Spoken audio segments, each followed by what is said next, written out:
meeting of the Omaha Public Power District Board of Directors. First off, we'll have roll call. Kim, would you go first? Or- Barrett. Yes. Kavanaugh. Here. Gay. Here. McGuire. Here. Moody. Present. Trinan. Here. Yoder. Here. Okay, our next item is, let's go over a little bit of some of our housekeeping items. First and foremost, please try to remember to silence your electronic devices. This regular board meeting will follow the agenda made available to the public upon entering the meeting. This meeting is streaming live on the internet at OPPD.com. Our regular board meetings have public comment periods on the agenda. Following board discussion on each pending matter, I will ask for public comment before bringing the matter to a vote. Also, prior to adjournment of the meeting, you will have an opportunity to comment on any other OPPD matters. If you wish to speak, please approach the microphone to your far left here and state your name and address and state the name of any organization or person you are representing. Organizations should choose one representative to speak on their behalf so as to avoid repetitive commentary. Comments made by all parties during the meeting are a part of the official public record. Each individual will be allotted 3 minutes per matter pending at the discretion of the board. To assist you, we use a red, yellow, green light indicator to ensure each member of the public receives a consistent amount of time. Mrs. Tracy will signal you when 30 seconds remain, as well as when your time is up. Please direct your comments to me, not to other board members or the executive team. I will either respond to you directly or defer response to another board member or officer of the district. If you brought written materials, Ms. Tracy will receive them on our behalf. Ms. Tracy, I guess number 3 is our safety briefing. Mr. Burke? Great, good afternoon. We're currently in the auditorium at Energy Plaza, really on the east side of the building here. In the event that we need to exit and move to a safe place due to a storm or related storm, we would actually move to the west side of the building down into the garage area. If there was a fire, we would exit this room in the exits in which you entered. We would go down the steps and exit on the 16th Street side of the building, which is the closest exit. Here, there's also exits if you go to the west side of the building as well, but we'll be directed by our security staff. The AED and the first aid kit are one on top of each other as you're going into the cafeteria. It's on your right-hand side, one on top of each other on the brick wall. Is anybody here certified in the use of an AED or in CPR? So obviously we have some in the event that we need that. Rod, would you call 911 in the event that we need it? Yes. I appreciate that. Thank you very much. Please don't use the elevators in case of a fire. And if you have a medical condition, please write it down or tell your neighbor. With that, that concludes our safety briefing. Thank you. Kim? Agenda item number 4, notice of the time and place of this meeting was publicized by notifying the area news media, by publicizing same in the Omaha World Herald and outlets, by displaying such notice on the arcade level of Energy Plaza since April 4, 2018, and by mailing such notice to each of the district's directors on that same date. A copy of the proposed agenda for this meeting has been maintained on a current basis and is readily available for public inspection in the office of the district's corporate secretary. Additionally, a copy of the open meetings law is available for inspection in the public meeting book located in this meeting room. On to the consent agenda items. Item number 5, approval of the December 2017, January 2018, and February 2018 comprehensive financial and operating reports, March 15, 2018 board meeting minutes, and the April 12, 2018 agenda. Number 6, SD 15 Enterprise Risk Management Policy Revisions, Resolution number 6241. Number 7, Distribution Line Construction and Rebuild, Resolution number 6242. Number 8, Installation of Nebraska City Unit 1 Finishing Superheater and Furnace Lower Slope Components, Resolution number 6243. And number 9, Human Machine Interface Upgrade for Sarpy County Units 1 through 3 and Jones Street Units 1 through 2, Resolution number 6244. If there are no corrections, changes, or additions to these items, I need a motion and a second to approve the consent agenda items. So moved. Second. Okay, we have a motion and a second. Do any board members have any comments on any of these consent items? Okay, seeing none, do any members of the public wish to comment on consent items 5 through 9? Seeing none, call the roll, please. Barrett. Yes. Kavanaugh. Yes. Gay. Yes. McGuire. Yes. Moody. Yes. Trinan. Yes. Yoder. Yes. Motion carried. That concludes the business part of our meeting. That's pretty fast. Yes, it is. So now we have, our next item is the President's monthly report. Mr. Burr. Great, thank you, Chairman Kavanaugh. We're going to move from the generation part of our building to the work that we're doing in the community and talk a little bit about one of our senior executives here today as well.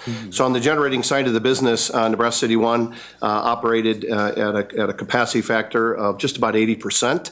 Nebraska City 2 was right at 80%.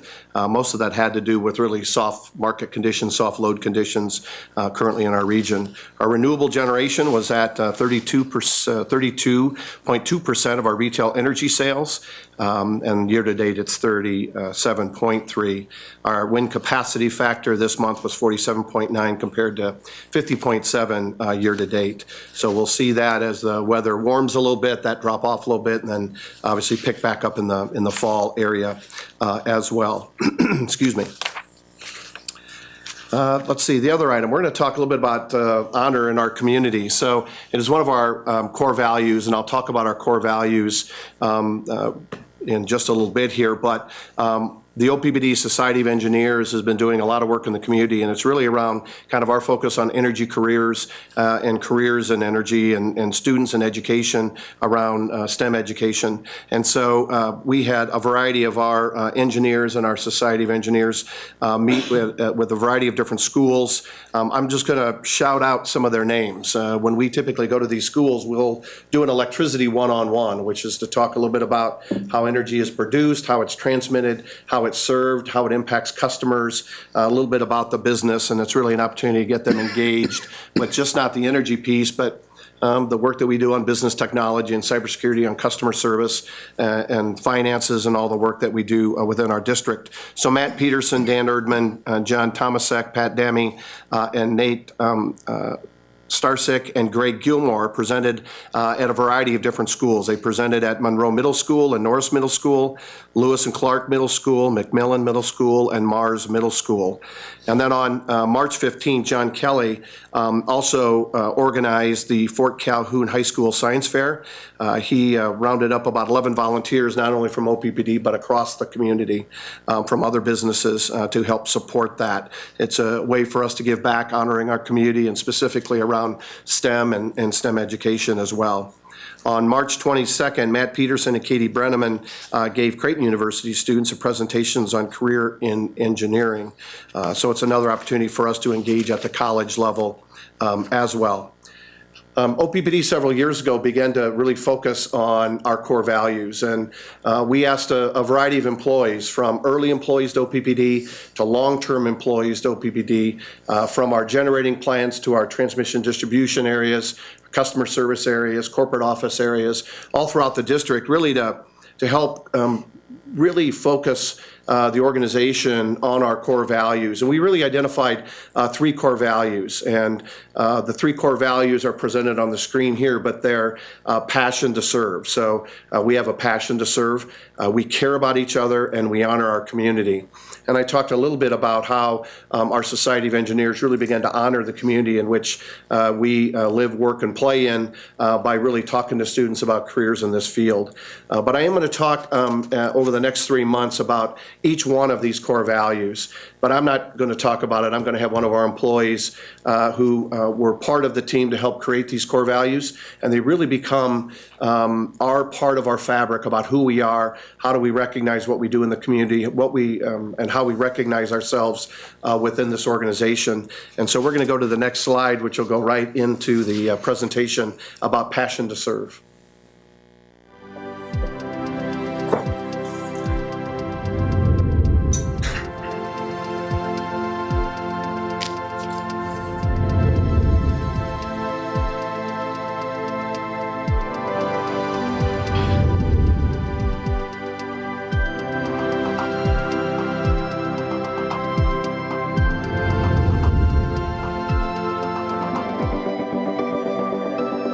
I always wanted to work for OPPD. It was the first company that I applied for when I graduated was OPPD. However, I didn't get in. As anybody would know me, I just don't accept that no response. I'm gonna keep applying and keep applying. I was just out looking for a job, and I thought, oh, this job sounds great. And it was an instructional designer position. Got the call. However, it was a contractor's position. I always wanted to work for OPPD, and if this means my opportunity to get in the company, then why pass that by? And so I accepted the job opportunity.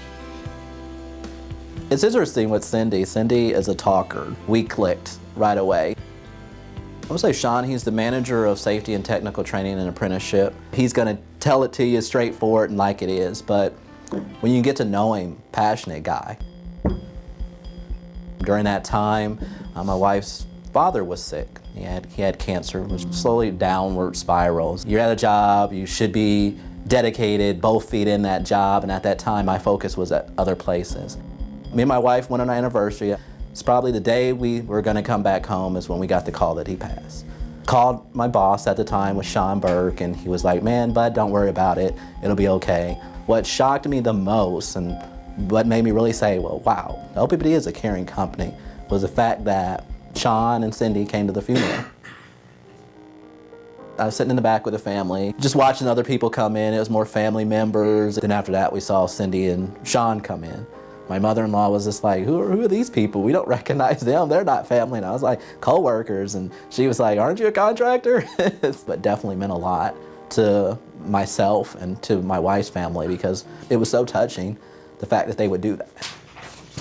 So being a contractor, that made it feel, even to me and to my wife, that it was welcome, that it was a family. It was a place where they really care about you. And I said after that, I knew that day that this was the place I want to be. So that's when I made up my mind that I was going to do my best to get in that company, and I was going to give my all to the job, that whatever job I had here. And so here I am today. I said at this job, loving what I do, loving the company, and knowing that OPPD is a company that cares about its employees. We care about everyone. Contractor is me. OPPD cared. They offered me a job. They gave someone an opportunity to advance and give me the opportunity to grow. Not just in the current position I'm in, but in future positions that I strive for.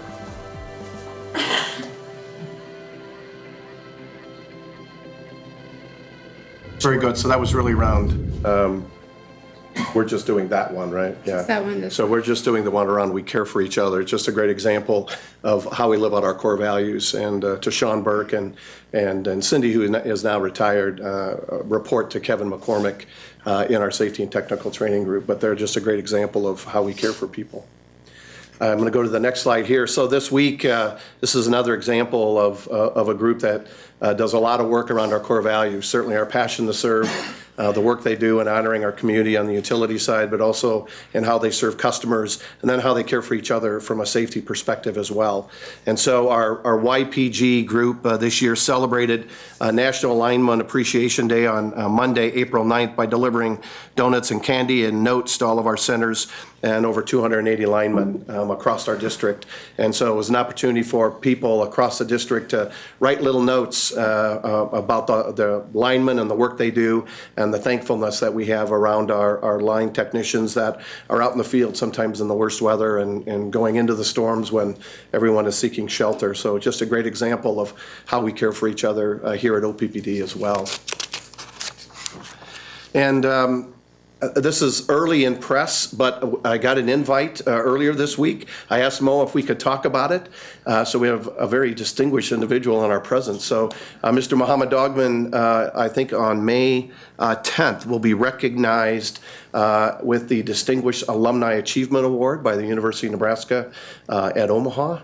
And so it's another great example of one of our leaders here giving back in the community and being recognized for the great work that they do and the manner in which they live out our core values. So Mo, we'll probably have action pictures next month when you actually receive your award. But since it came up, we wanted to make sure we got to the public here before maybe the press did in this example. So congratulations, Mo, on that great recognition.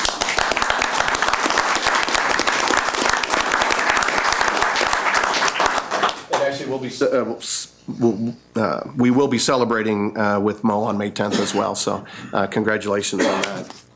Kind of fitting on National Lineman Week, as I talked about on this May, that today we recognize one of our linemen who died in the line of duty. So Michael Johnson is recognized here on the screen, died on December 10th, 2002 from injuries sustained when he fell from the pole in which he was working. Michael was 37 years old and had been with the district for just a little over a year.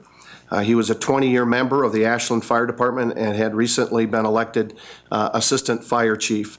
He was survived by his wife, Janine, his son, Paul, his daughter, Taylor, and his mom, brother, and sister. And I will tell you, this happened shortly after my tenure on the transmission distribution side of the business, along with the customer side as well. And these are some of the memories that will never leave me, certainly, and I know it certainly impacts our employees as well. So when we have a passion to care for each other, it's also about our linemen and the manner in which they care for each other. In this example, Michael had a physical ailment that had him fall from this pole and died during that fall. So, but it's just a great example and probably very fitting that we recognize Michael Johnson for the great work that he did while here at OPPD and for the many years he was on the Ashland Fire Department. Thank you, and that concludes the President's report. Thank you very much. Our next item is the opportunity for comment on other items of district business. If anyone from the public wishes to comment. David? I see you've raised our elevation here. Thank you. David Corbin, Chair of the Nebraska Sierra Club, 1002 North 49th Street. I've been discussing a possibility that I'm going to share with you today that I've run by Clean Energy Omaha, Clean Energy Nebraska, and the Nebraska Sierra Club regarding your prospective solar project. We're recommending that in addition to the current proposal where people will be able to, quote, buy a panel for $100, pay $2 extra a month, we propose that customer owners, this would fit in exactly with what your core values were just stated, who pay for the solar array would be able to donate the power that is produced from the panels that they pay to something like the food bank for the Heartland, which has a huge energy bill, or some other charitable organization. The charitable organization's electric bill would be decreased by the amount of solar energy that was produced by the donated panels, either quarterly, semi-annually, annually, however you figure that out. This plan would be easier to market. It would allow some donors to deduct the cost of the panels as charitable deduction, and best of all, it would benefit charitable organizations and live up to your core values. I encourage you to consider this option. Thank you. Thanks, David. Thank you. Thank you.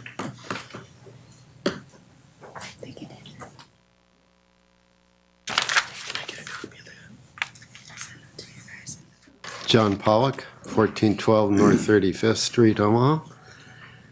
Well, the storm track is running right over our area. It looks to stay that way for at least the next several weeks. What that means is chance of thunderstorms, and as we increasingly get into the severe weather season, severe weather on the south side of each system and windy and a lot colder on the north side. I've been looking at the next one. There's some wet snow in it for our area, but I really don't think there's going to be enough to be a problem, even in the northern reaches of the service area. There will be a little more up there, but it looks like a pretty marginal situation, and I don't see anything coming that looks any worse in the way of winter weather. Spring weather, we always have to watch at this time of year, so that almost goes without saying. The delayed season that we've had so far appears to be related both to La Nina conditions out in the Pacific and the fact that the polar vortex, which you've heard the last few winters and is always up there in the winter, this year split like an amoeba. So there has been one vortex over Siberia, and another one centered over Northeast Canada. The Northeast Canada one is the one that has kept the cold air source very close to us and made us quite vulnerable for severe cold blasts throughout the winter. Also, there has been an unusual anomaly of ocean warmth in the Central Pacific along the international date line that extends all the way up through the Bering Strait. And that probably has something to do with the unusual weather pattern that we've had this year. As far as anything else, I do know that there is a report about shutoffs on the website now. However, I do think it would be useful to present it during the 30 seconds. OPPD board meeting as well. Thank you. Thank you. Thank you.